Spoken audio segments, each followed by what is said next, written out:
Au niveau international maintenant, nous l'avons dit, nous le répétons, l'ONU risque de subir le même sort que la Société des Nations. Jusqu'à maintenant, formellement, l'ONU existe toujours, son siège est à New York. Formellement, l'ONU est là. Mais dans le fond, l'ONU est devenue un service d'exécution de l'OTAN. Formellement, l'ONU est devenue un service d'exécution de l'OTAN. D'un côté, vous avez les forces, la MINUSMA, la mission des Nations Unies pour la stabilisation du Mali, par exemple, qui a été chassée du Mali. Comme par hasard, les militaires du Mali ont réussi à récupérer Kidal grâce à la participation des Russes. Voilà. Les militaires de la junte du Niger sont repris par le président des Affaires extérieures des États-Unis d'Amérique, Anthony Blinken. Repris avec un partage avec Emmanuel Macron.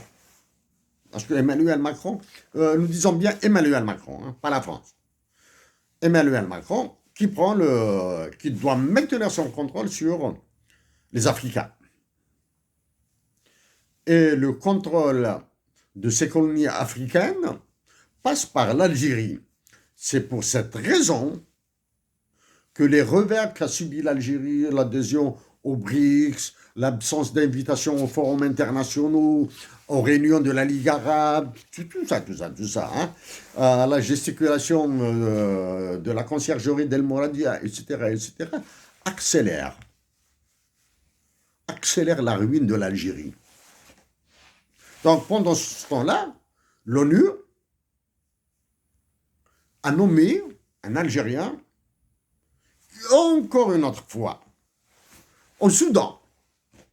C'est comme si les envoyés spéciaux, les précédents envoyés spéciaux de l'ONU au Soudan et en Libye ont été des nullards, etc. Maintenant, on envoie un Algérien qui a un parcours très peu reluisant.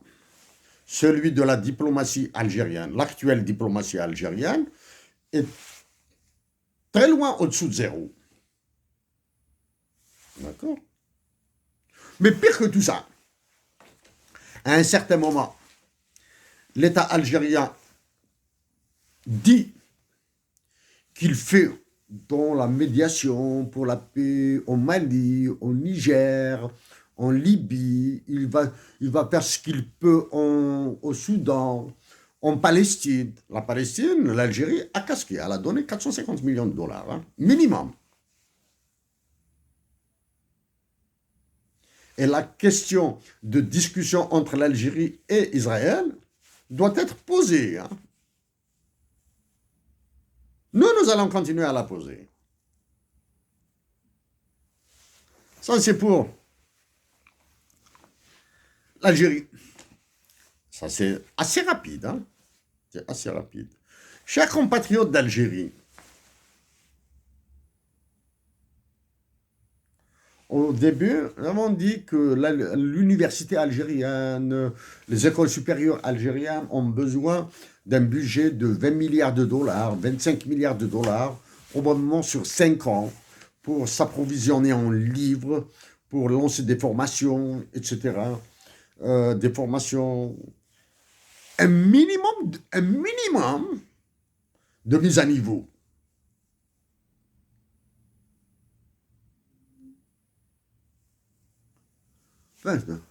Nous devons agir pour éviter la manipulation de la Kabylie, dégonfler toutes les manigances qui se trament en Kabylie pour menacer le reste, le reste des Algériens. Nous avons dit actuellement, nous avons dit au début que les généraux et le Mouradia menacent les Algériens. Au lieu de menacer, au lieu de poser l'article 6 de l'OTAN et l'Algérie qui est propriété de la France, ils menacent les Algériens.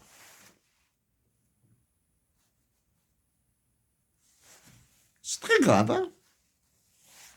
Moi, c'est les Algériens. Chers compatriotes d'Algérie,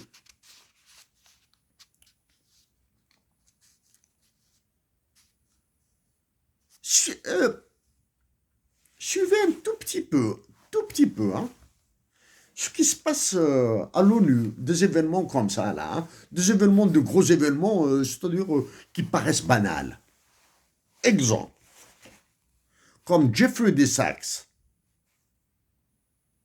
qui a été invité par l'ONU à prononcer un discours que nous vous recommandons d'écouter. Hein. Très intéressant. Mais c'est un discours que devront prononcer tous les chefs d'État africains. Mais malheureusement, l'organisation de l'Union africaine, sa commission, etc., n'existe plus là. Mais Jeffrey D. Sachs intervient à l'ONU. Ça confirme que l'ONU est devenue la SDN, c'est-à-dire qu'elle ne sert plus à rien, excepté être une administration au service de l'OTAN. C'est tout. L'autre élément, en plus de Jeffrey D. Sachs, touche à l'environnement, à la nature, au climat. Actuellement, c'est le terme climat qui revient le plus, hein, les changements climatiques, le dérèglement climatique, etc. Le GIEC, le groupe intergouvernemental des experts sur le climat dirigé par l'ONU, etc. Qui revient. Donc au départ, nous avons parlé de la famine. Est-ce que les Algériens se préparent à la famine? La famine, c'est-à-dire nous parlons de l'insécurité alimentaire. Hein. Oubliez le terme de souveraineté alimentaire. Hein.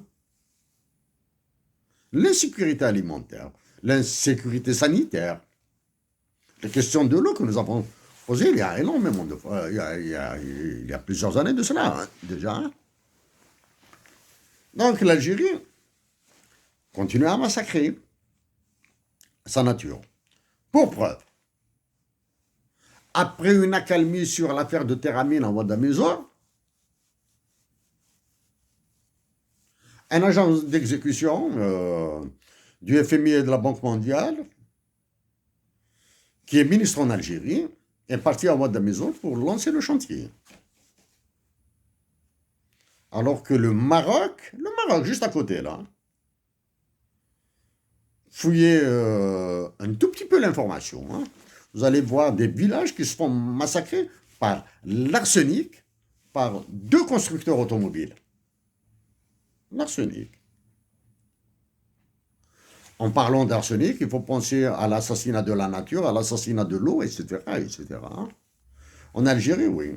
En Algérie, ils relancent à Ouadamezor, s'il vous plaît, à Tel Hamza, hein, c'est-à-dire dans le cœur même de l'Algérie, c'est-à-dire le cœur même le cœur de la nature. Hein. En parlant de ce cœur, il y a un deuxième cœur. C'est le sud de l'Algérie. Tamanrasset, Adrar, le Hogar. Ça, ce sont des questions que nous avons soulevées depuis 2015, là. Hein. Donc, chers compatriotes d'Algérie,